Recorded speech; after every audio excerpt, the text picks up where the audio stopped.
Assalamualaikum warahmatullahi wabarakatuh. Hai teman-teman, perkenalkan kami dari kelompok 5 yang akan membahas materi mengenai tokoh-tokoh militer menjaga integrasi bangsa Indonesia. Silakan cek videonya ya. Apa kalian sudah menjaga integrasi bangsa? Meski sudah merdeka, ternyata NKRI masih harus memperjuangkan persatuan dan kesatuan bangsa.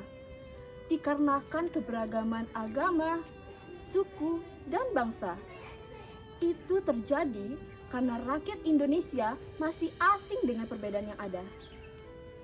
Oleh karena itu, banyak tokoh-tokoh yang berjuang untuk mempersatukan Indonesia. Kira-kira siapa aja ya tokoh-tokoh tersebut? Yuk, kenalan dengan mereka. Eits, kenalin dulu nih anggota kelompok kami. Nama saya Hana Salsabila. Hai, perkenalkan nama saya Muhammad Zainal Farizi. Dan saya Syahrudin Bayrambi Al-Ayubi. Kalau aku, Reva Cozia Cuzihan.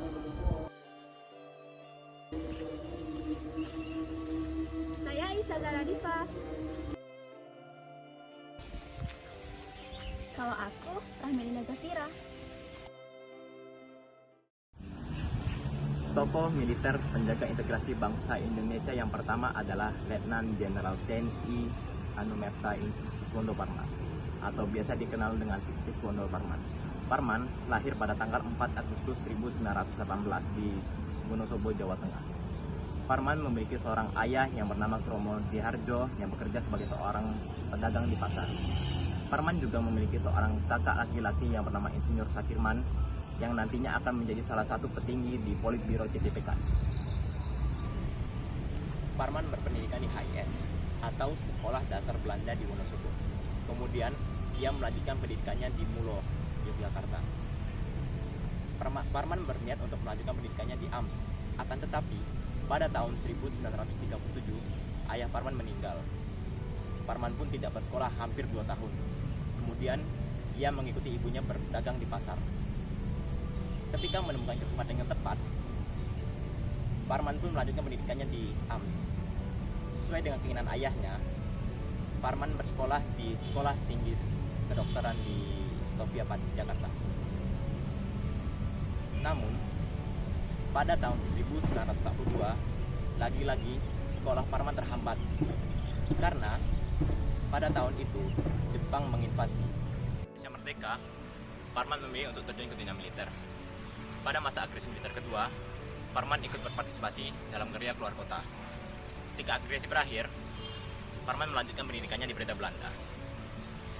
Karir Parman terus menanjak hingga ia mendapatkan banyak pangkat hingga menjadi mayor jenderal.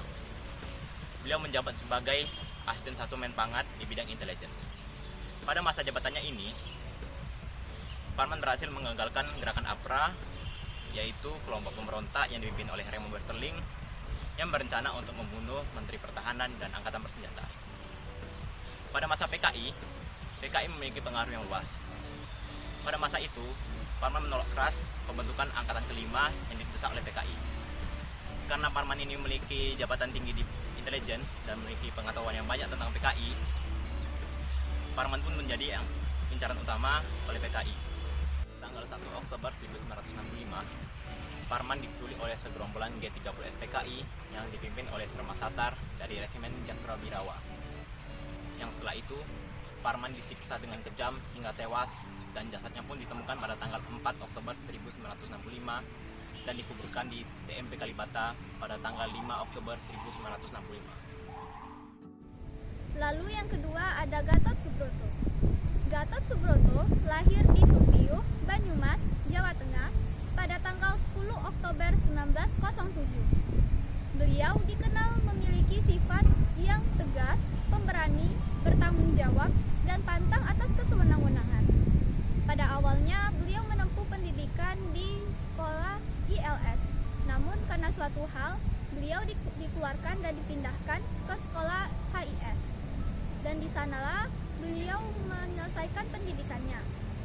Setelah lulus dari HIS, beliau tidak melanjutkan pendidikan ke jenjang yang lebih tinggi, melainkan memilih menjadi seorang pegawai. Beliau mengikuti Sekolah Militer Tentara Hindia Belanda atau KNIL di Magelang. Gatot Subroto menjadi anggota KNIL sampai akhir masa pendudukan Belanda di Indonesia, yaitu pada tahun 1942. Pada masa penjajahan Jepang, Gatot Subroto mengikuti pendidikan militer di Kesatuan Peta di Bogor. Setelah lulus dari Peta, beliau diangkat menjadi komandan kompi di Sumpiyuh, Banyumas. Dan tak lama setelah itu, beliau diangkat menjadi komandan batalion. Setelah Indonesia merdeka, Gatot Subroto memilih untuk bergabung ke Tentara Keamanan Rakyat atau TKR. Hingga beliau dipercaya menjadi Panglima Divisi 2, Panglima Korps Polisi Militer, dan Gubernur Militer di daerah Surakarta. Saat beliau masih menjabat menjadi Gubernur Militer di Surakarta, terjadi pemberontakan PKI di Madiun yang dipimpin oleh Musso pada tahun 1948. Gatot Subroto lalu menyiapkan pasukan-pasukannya untuk melakukan penumpasan pemberontakan PKI. Dalam waktu yang singkat, beliau berhasil menumpas pemberontakan PKI di Madiun. Atas keberhasilan yang telah diraihnya, beliau diangkat menjadi Panglima Tentara dan Teritorium 4 di Ponorogo. Pada tahun 1953, Gatot Subroto memilih untuk mundur dari tugas militernya. Namun, 3 tahun setelahnya, beliau aktif kembali sebagai Wakil Kepala Staf Angkatan Darat. Dan beliau mengusulkan pembentukan Akademi Angkatan Bersenjata Republik Indonesia atau AKABRI yang didirikan pada tanggal 16 Desember 1965. Namun, 3 tahun sebelum AKABRI didirikan, Gatot Subroto meninggal dunia di Jakarta. Beliau dimakamkan di Ungaran, Kabupaten Semarang, Jawa Tengah. Atas jasa-jasanya pada negara, pemerintah mengangkatnya menjadi Jenderal Anumerta. Seminggu setelahnya, Gatot Subroto dianugerahi gelar Pahlawan Kemerdekaan Nasional.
Riyadi menimba ilmu di HIS pada tahun 1940. Kemudian dia melanjutkan pendidikannya di Mulo AFD. Setelah selesai, dia lanjut mengenyam pendidikannya di Sekolah Pelayaran Tinggi hingga mendapatkan sebuah navigasi laut. Saat bergabung dengan pasukan perang Republik Indonesia, Slamet Riyadi terlibat langsung dalam sebuah perlawanan Belanda, termasuk agresi militer Belanda I dan agresi militer Belanda II, yang masing-masing terjadi pada tahun 1947 sampai 1949.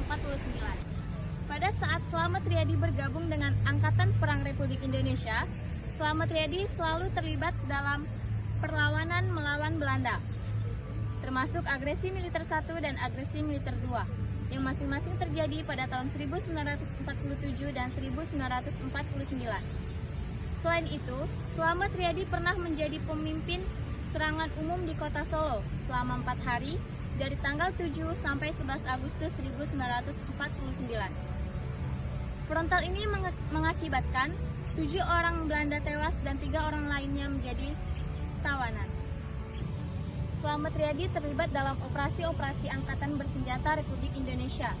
Ia pernah terlibat dalam usaha menghentikan pemberontakan Darul Islam, Tentara Islam Indonesia, dan Perang Ratu Adil di Jawa Barat. Selain itu, ia pernah menghentikan pasukan Andi Aziz di Makassar, sehingga dikirim ke Ambon, Republik Maluku Selatan. Slamet Riyadi meninggal terlalu dini. Pada tanggal 5 November 1950, perutnya terkena tembakan peluru di depan gerbang benteng Victoria.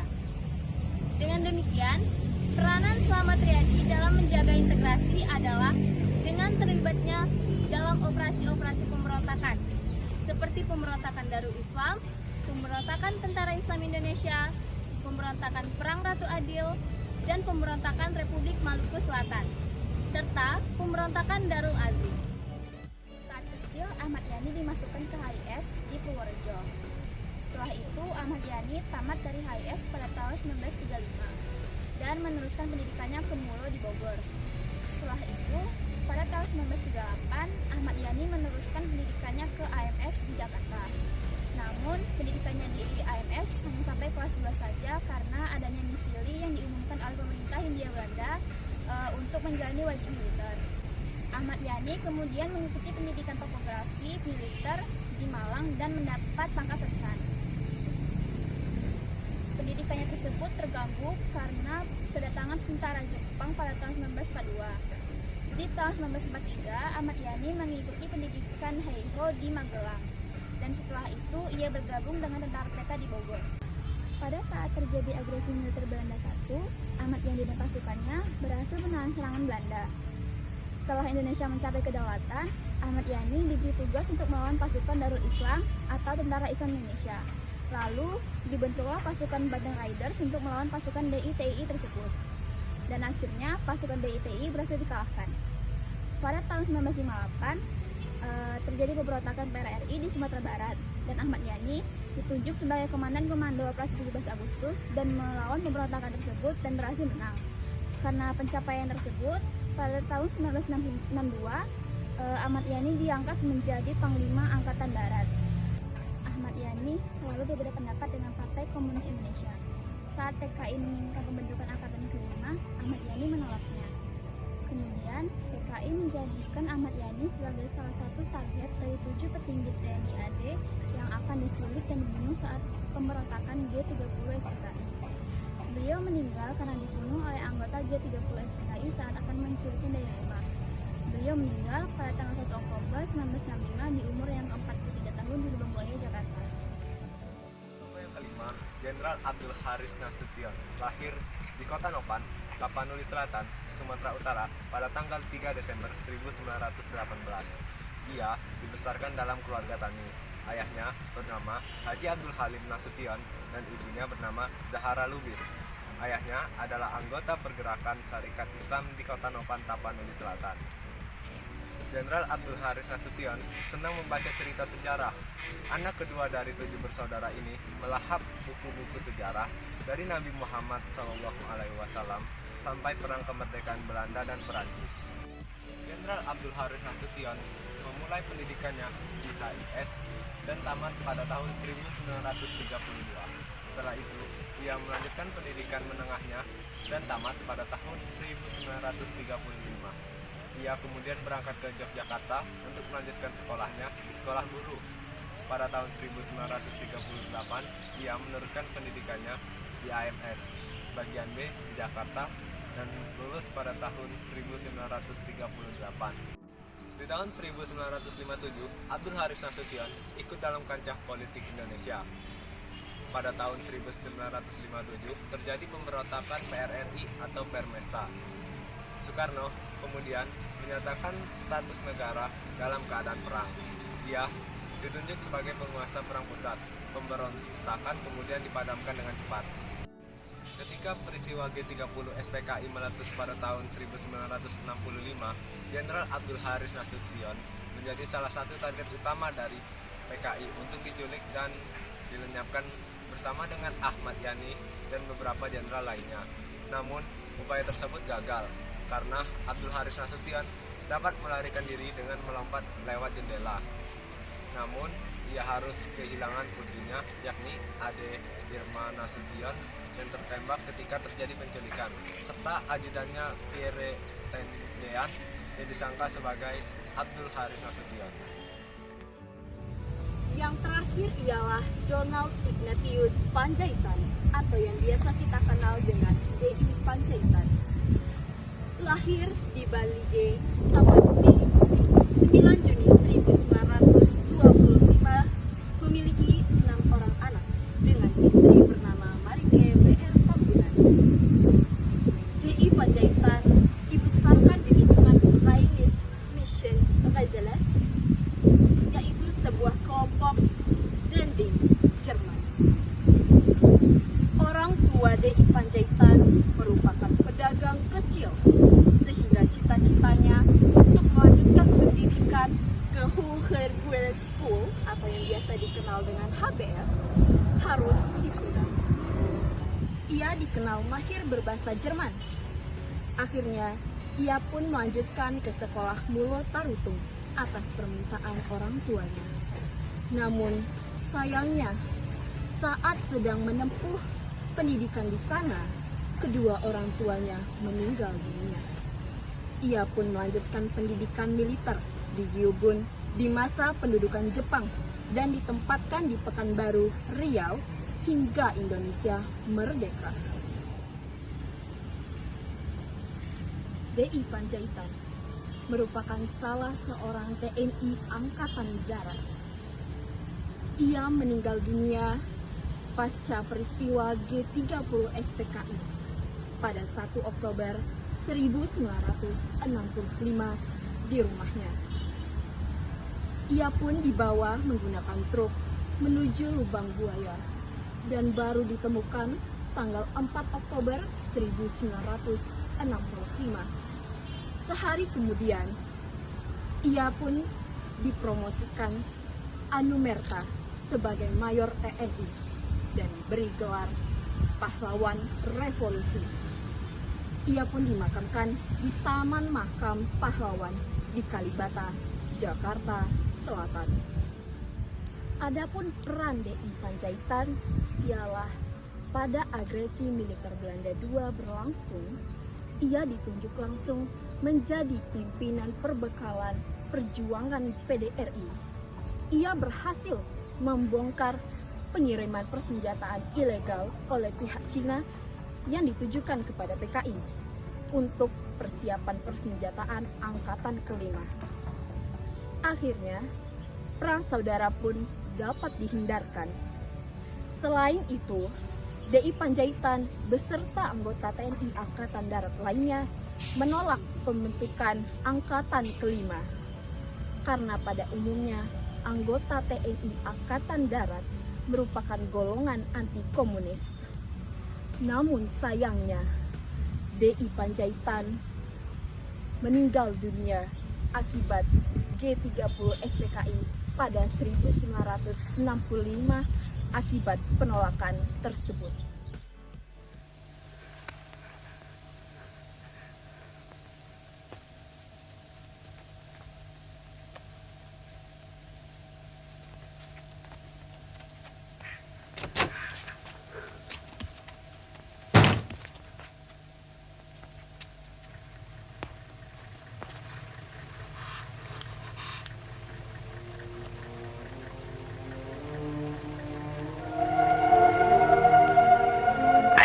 Jenderal, kita habis waktu.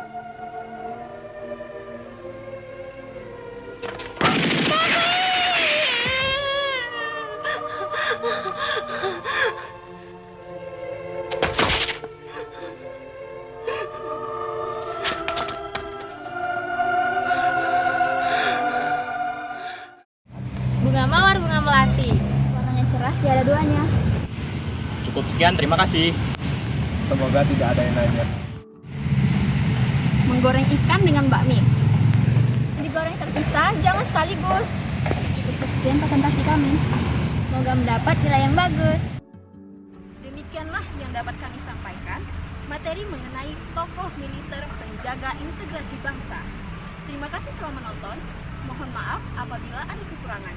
Kami akhiri dengan wassalamualaikum warahmatullahi wabarakatuh.